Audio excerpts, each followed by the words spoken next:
Hello guys, welcome to the channel. Today is India's National Day, 15th of August. In 1947, August 15th, India became a dominion, and in January 1950, they got their first constitution and became a fully independent country.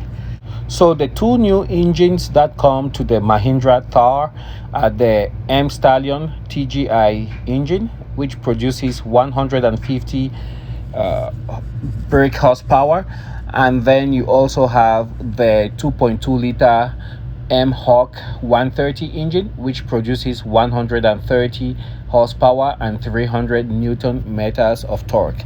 Also, there are two trim levels. You have the AX with seating for 6, and then you also have the upscale LX model with seating for 4. There's a large infotainment screen and available 6-speed transmissions, either automatic or manual. Interior gets cloth seats, and for the body you have a soft top, you have a hard top, and then you also have a convertible. These vehicles will be available starting October 2nd, and the price is between 10 to 12 lakh rupees. That's about $13,000 to $16,000 in the United States if you do the conversion. So that's such a departure from the Mahindra Thar that we know in the US, which is the Roxor.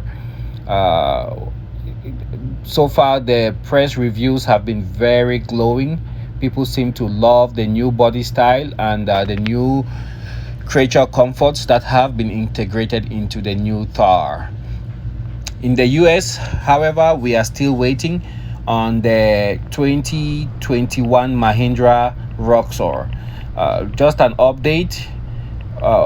Previously, we couldn't get the wiring diagram for the Mahindra Roxor, but recently there seems to be that document available online if you know where to look, which is a very great help to the aftermarket and to those looking to modify their Roxor. Well, stay tuned, and I'll keep you guys informed as I learn more about the 2021 highly anticipated Mahindra Roxor.